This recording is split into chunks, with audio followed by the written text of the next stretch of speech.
Morning. It's a gorgeous morning, and we're in the Arnside and Silverdale area of outstanding natural beauty again, and we're going to walk down Dollywood Lane to start with, which is an old byway. Hopefully today the wind won't be too bad on the mic, but we'll see how it goes. So this is another boundary post. I showed one of these in a previous video, and the SJDC is St James's Diocese of Carlisle.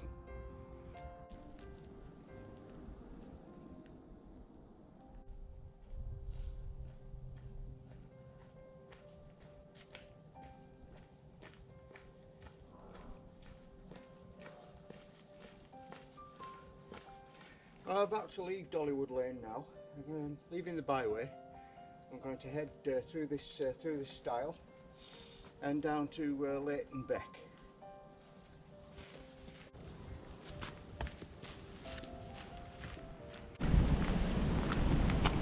Well, it's certainly been a good year for snowdrops, if nothing else.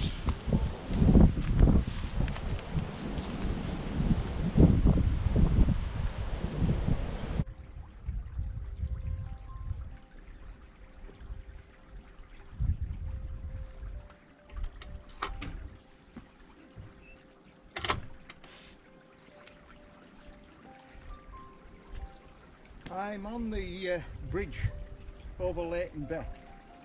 It drains Thrang Moss further upstream and carries enough flow to power the old Leighton Beck furnace, which we'll have a bit of a mooch about and see what we can see on the site of that. So yeah, that's the next point of interest. Catch is broken on this gate, so that needs sorting out by someone.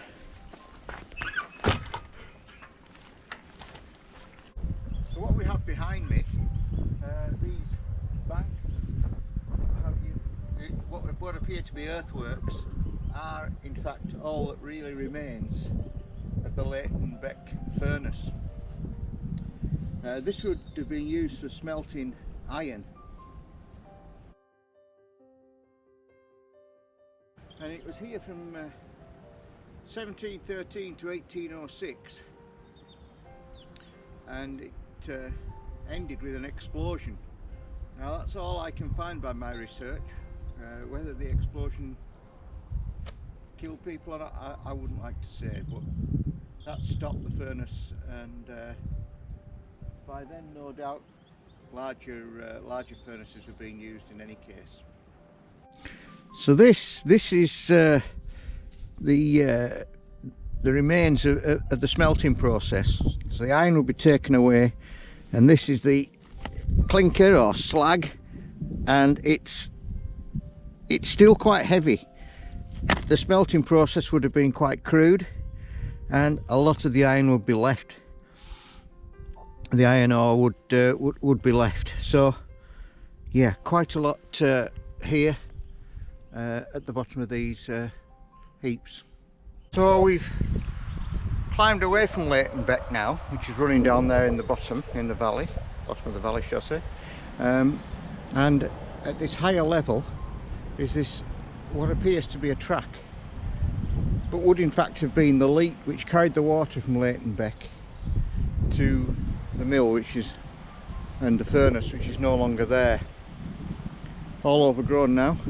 Back down by Leighton Beck, and at a higher level, if we look through here, we can see it's all built up, and this would have been a dam with a penstock, no doubt, a means of getting the water out. And I'm actually stood in what would have been a pond to store the water. So coming around here, we see the edge of the dam where the water trough is now, and the line of the leat, which is here, going off under the trees there, and as I said before, down to where the mill was. Well, we've left Leighton Beck now, and just walking along a little bit of road to get to the next area, which is recently been turned into a bit of a mini nature reserve. So over here we've got lots of coppice woodland. And this is the type of thing that will be harvested on a regular basis for fuel, for furnaces and all sorts of things. Wooden fences, brooms, baskets, bobbins. The woodland industries were huge.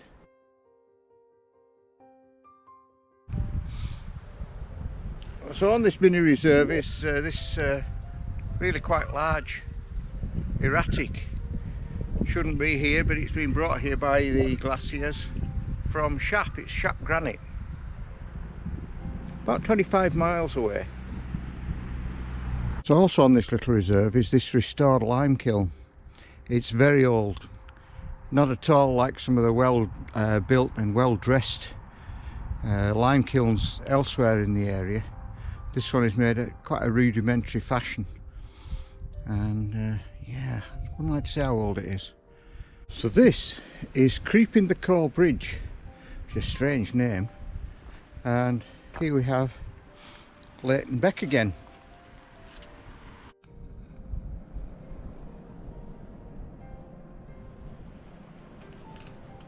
We've left the road behind and we're going down the track here in search of Caldwell lime works. So we'll see what still remains there.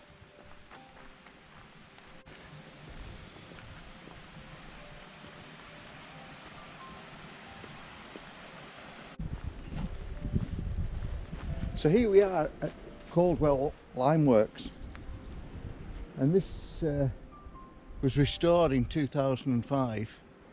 It was a different type of lime kiln, continuous run, which means you layered the limestone with the fuel, and as it burnt through, more fuel, more limestone, more fuel, more limestone, and that came to an end when Portland cement was invented. No one wanted lime for mortar anymore, and its only real use was on the fields, and in this area of course it's limestone anyway. So yeah, that would be the end of Caldwell lime works. Good job it's been restored though.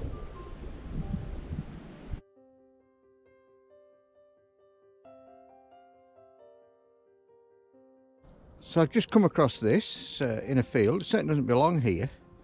Cast iron. It's been used for boiling something up, and it's got one of these on each quarter for suspending it, I presume, or some such.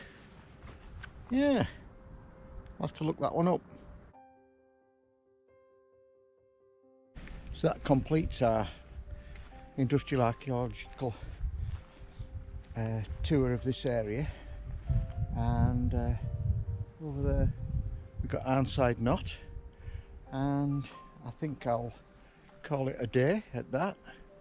We're pretty much going to be on to terrain I've covered before.